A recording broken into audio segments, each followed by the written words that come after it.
ওং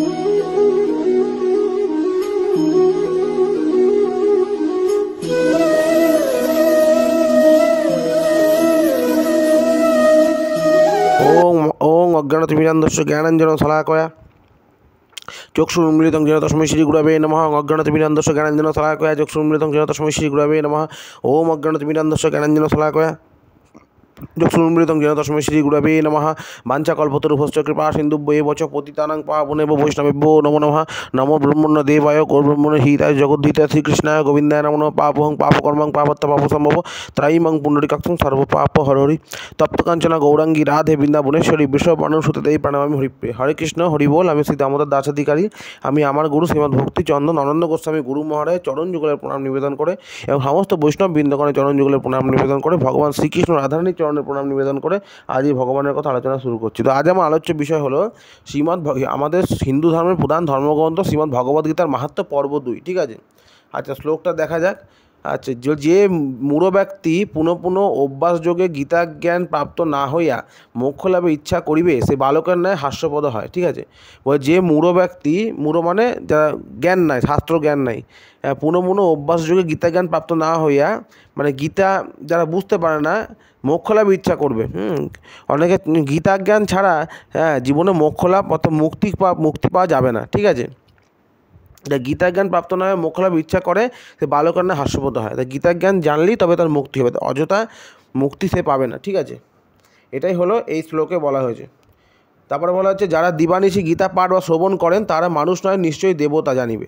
যারা দিবানিশি অর্থাৎ সকালে বা সন্ধ্যায় যারা গীতা পাঠ করেন বা শোনেও, যে আপনারা গীতা শুনছেন, আমি গীতা পাঠ করছি, গীতা মাহাত্ম্য একই ব্যাপার, তারা মানুষ নয়, তারা নিশ্চয়ই দেবতা স্বরূপ আর কি এখানে বলা হয়েছে। ঠিক আছে, দেবতা স্বরূপ জানিবে।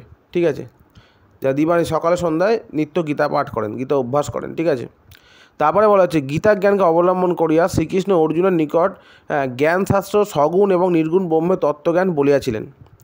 গীতা জ্ঞানকে অবলম্বন করিয়া শ্রীকৃষ্ণ অর্জুনের কাছে জ্ঞানশাস্ত্রের সগুণ নির্গুণ ব্রহ্মের তত্ত্বজ্ঞান বলিয়েছিলেন।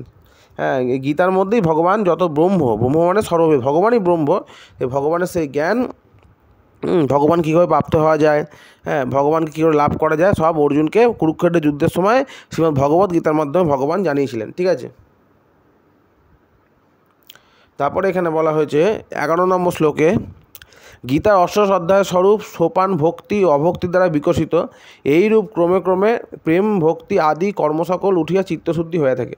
বলছে গীতা অষ্টাদশ অধ্যায় রূপ সোপান ভক্তি অভক্তি দ্বারা বিকশিত। ঠিক আছে, অষ্টাদশ অধ্যায় সব কিছুই রয়েছে। ঠিক আছে, এই অষ্টাদশ অধ্যায় শ্রবণ করলে কী হবে, ক্রমে ক্রমে ভগবানের প্রতি প্রেম ভক্তি আসক্তি আদি কর্ম সকল উঠিয়া চিত্তশুদ্ধি হয়ে থাকে। ভগবানের প্রতি প্রেম হলেই, যখন আমাদের ভগবানের প্রতি প্রেম হবে তখনই আমার চিত্তশুদ্ধি হবে, এটা হয়ে থাকে। ঠিক আছে, আচ্ছা তারপরে বলছে সাধু ব্যক্তির গীতারূপ পবিত্র জলাশয়ে স্নান করিলে সংসারের সর্বপাপ দূর হয়। যারা সাধু, যারা বৈষ্ণব, তারা গীতারূপ পবিত্র জলাশয়ে স্নান করিলে, তারা গীতারূপ জলাশয় মানে গীতা পাঠ করলে সংসারের সর্বপাপ থেকে তারা দূর হয়।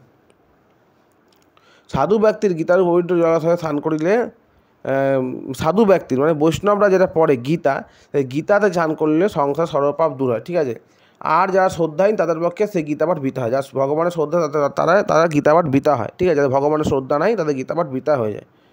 ঠিক আছে, এটাই বলা হচ্ছে। আর গীতারূপ জলাশয়ে যারা সাধু ব্যক্তি স্নান করে তার সর্বপাপ তারা দূর হয়। যে ব্যক্তি গীতার পঠন পাঠন জানে না সে ব্যক্তি নরলোকে যে কর্ম করে তার সবই বৃথা হয়। বলছে যে ব্যক্তি গীতার পঠন পাঠন গীতা পড়তে যে জানে না সে ব্যক্তি নরলোকে যে কর্ম করে তার সবই বৃথা হয়। যে ব্যক্তি, যে মানুষ, যে নর গীতা পড়তে জানে না, ঠিক আছে, সে নরলোকে যাই কর্ম করুক না কেন, যে কোনো পূজা আর্চা করুক, যে কোনো যজ্ঞ করুক, যে কোনো ভগবত পাঠ করুক, যাই কর্ম করুক না কেন, যা করুক, যে কোনো কর্ম করুক সবই তার বিফলে যায়। কারণ গীতা পাঠ না করলে শাস্ত্রে বলছে, মাহাত্ম্যে বলছে যে ব্যক্তি গীতার পঠন পাঠন জানবে না, গীতা পাঠ জানবে না, সে ব্যক্তি নরলোকে যে কর্ম করে তার সবই বৃথা হয়। তাই অতি অবশ্যই শ্রীমদ্ ভগবদ্গীতা নিত্য পাঠ করবেন এবং পাঠের শেষে মাহাত্ম্য পাঠ করবেন। গীতার 18টা অধ্যায় রয়েছে, 700 শ্লোক রয়েছে। শ্রীমদ্ ভগবদ্গীতা কুরুক্ষেত্রের যুদ্ধের ময়দানে ভগবান শ্রীকৃষ্ণ অর্জুনকে বলেছিলেন অর্জুনের শোক নিবারণের জন্য। আমরা সবাই জানি এই হলো গীতার অসীম মাহাত্ম্য পর্ব 2। তাই মাহাত্ম্য শ্রবণ করুন এবং সর্বপাপ থেকে মুক্ত হয়ে ভগবানের চিন্ময় চরণকমল সেখানে আপনারা স্থান পান। ঠিক আছে, হরে কৃষ্ণ, হরি বল। ওং ভগবতে বাসুদেব। সবাই ভালো থাকবেন, ভগবানের ভক্তি করবেন। ওং ভগবতে বাসুদেবায় নমঃ, ওং ভগবতে বাসুদেবায় নমঃ। জয় রাধে গোবিন্দ। জয় শ্রীমদ্ ভগবদ্ গীতা কি জয়, জয় শ্রীমদ্ ভগবদ্ গীতা কি জয়, জয় শ্রীমদ্ ভগবদ্ গীতা কি জয়।